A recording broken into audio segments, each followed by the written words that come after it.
Baik. Assalamualaikum warahmatullahi wabarakatuh. Perkenalkan, nama saya Ahmad Bagus Al-Rizky, NIM 2341110102078. Saya di sini ingin menceritakan sejarah perkembangan Islam di Kabupaten Banyumas. Lanjut saja. Banyumas merupakan daerah yang terletak di Pulau Jawa dengan keberagaman wisatanya, menjadikan Banyumas sebagai destinasi yang banyak diminati wisata alam, religi, budaya, hingga kuliner, menjadi gambaran kayanya Banyumas sebagai sebuah kota yang memiliki sejarah panjang. Banyumas menjadi saksi akan kejayaan beberapa kerajaan di tanah Jawa. Sejarah tentang perkembangan Kabupaten Banyumas pun telah tercatat dalam beberapa babat seperti Luat Pasir dan Babat Banyumas. Sebelum dikenal sebagai Banyumas, wilayah ini dulu dikenal dengan beberapa nama seperti Selarong dan Wirasaba. Selarong sendiri diyakini berasal dari dua kata, yaitu Saila yang artinya gunung dan Rong artinya celah. Nama Selarong ini disematkan sesuai dengan letak daerah tersebut yang dikelilingi gunung dan bukit. Nama Banyumas sendiri erat kaitannya dengan cerita rakyat yang berkembang di daerah Banyumas. Konon, suatu hari ada seseorang pria berkuda datang ke daerah Selarong. Namun, tindak tanduk pria ini mencurigakan masyarakat, sehingga prajurit-prajurit daerah itu menangkap pria tersebut dan mencebloskannya ke penjara. Lalu, beberapa waktu kemudian, daerah Selarong dilanda kemarau panjang. Sumur dan mata air yang ada kondisi pada saat itu menyulitkan masyarakat.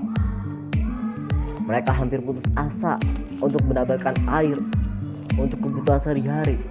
Namun tanpa disangka, saat pria asing tersebut di penjara, muncul awan tebal di langit Selarong. Beberapa saat kemudian, hujan pun turun, membuat masyarakat dan penguasa setempat sangat senang.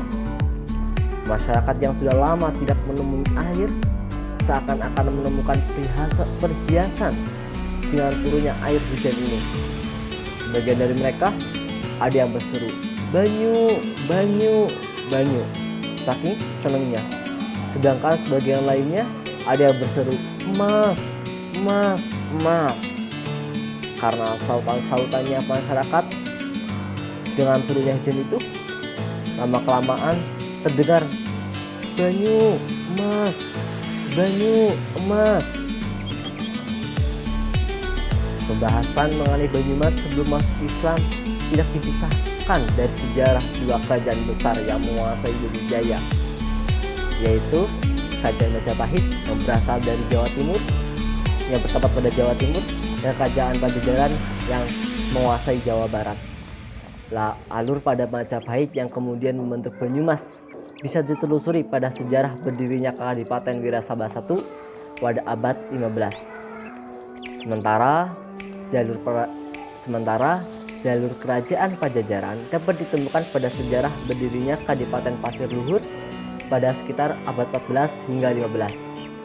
Lalu setelah dua kerajaan tersebut tadi, ada kerajaan-kerajaan di Jawa Tengah bagian timur, yaitu Kerajaan Demak, Kerajaan Pajang, dan Mataram. Dia juga mengambil ahli wilayah Banyumas dengan membangun Kadipaten Wirasaba II dan Kadipaten Banyumas sekitar abad 16 sampai 19. Dengan demikian, Banyumas sebenarnya hanyalah merupakan kota kabupaten yang merupakan bagian dari kerajaan Majapahit, Pajajaran maupun kerajaan-kerajaan yang di Jawa Tengah bagian timur.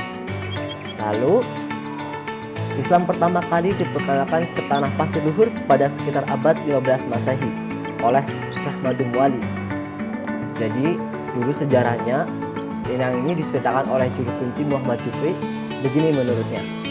Jadi, Syekh Madum, beliau adalah wali yang merupakan utusan dari Raden Fatah Demak, yang dimana datang ke Pasir Luhur sekitar abad ke-15 Masehi dengan maksud menyebarkan agama Islam secara damai sesuai tindakan oleh Raden Fatah Demak.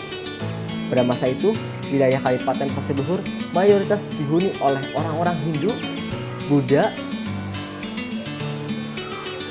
dan di situ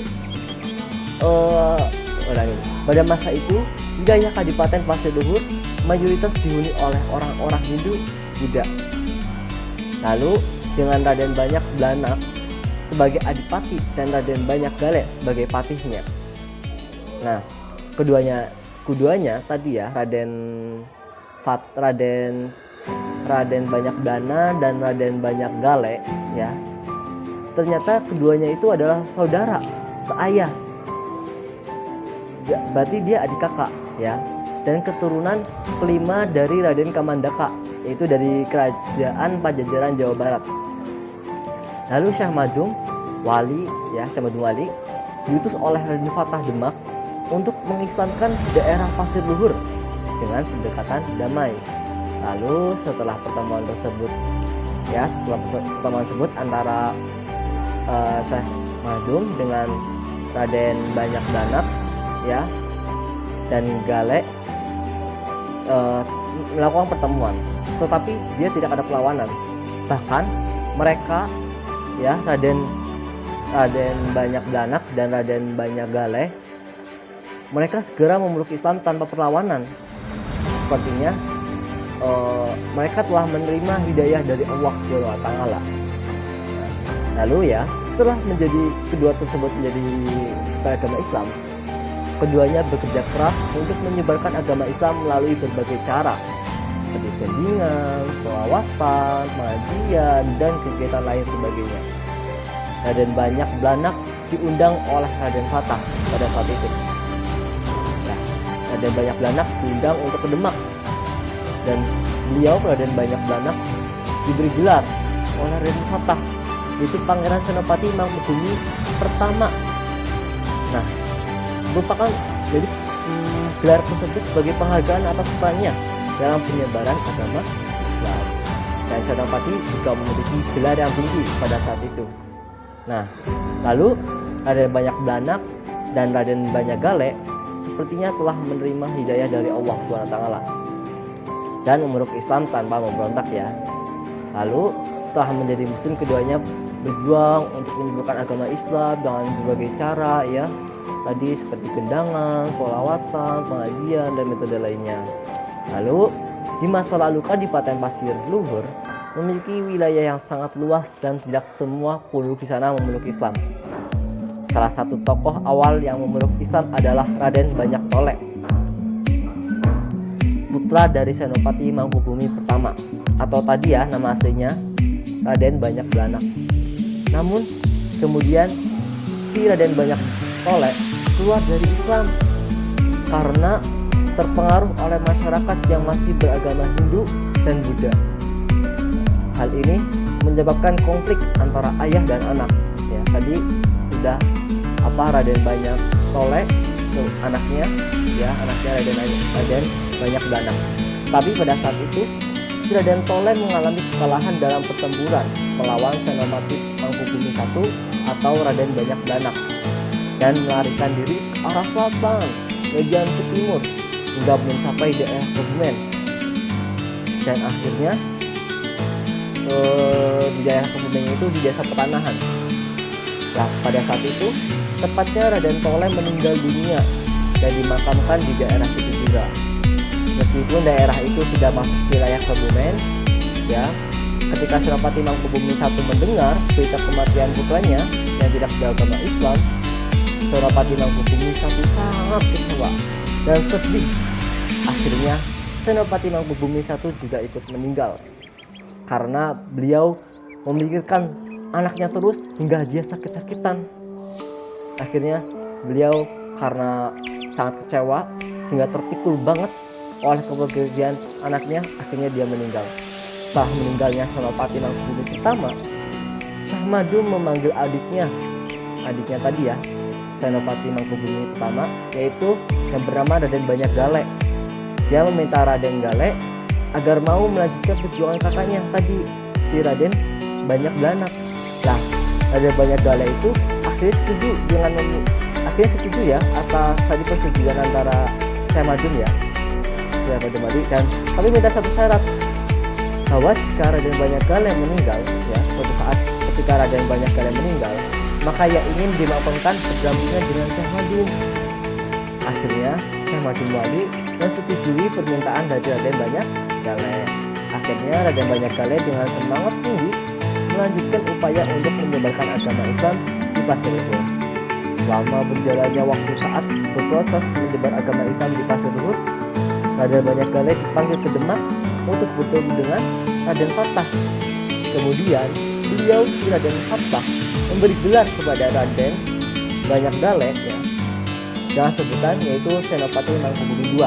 Tadi sudah ada Raden Senopati Mangkubumi pertama, dan lalu ini ada Raden Senopati Mangkubumi kedua.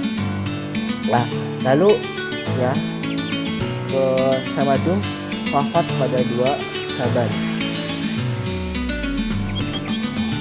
Sekian mungkin dari situ yang kita dapatkan ya kesimpulannya dari tadi awal sejarahnya Islam ya, Syekh Madun yang diutus oleh Raden Fatah, lalu terus melakukan dakwah ya dengan Raden Banyak Blanak ya, dengan Raden Banyak Gala ya, terus memperjuangkan hingga dapat kita rasakan nikmat-nikmat apa Islam yang sudah hingga sampai saat ini kita rasakan. Gitu perkembangan Islam di Banyumas, kurang lebihnya mohon maaf.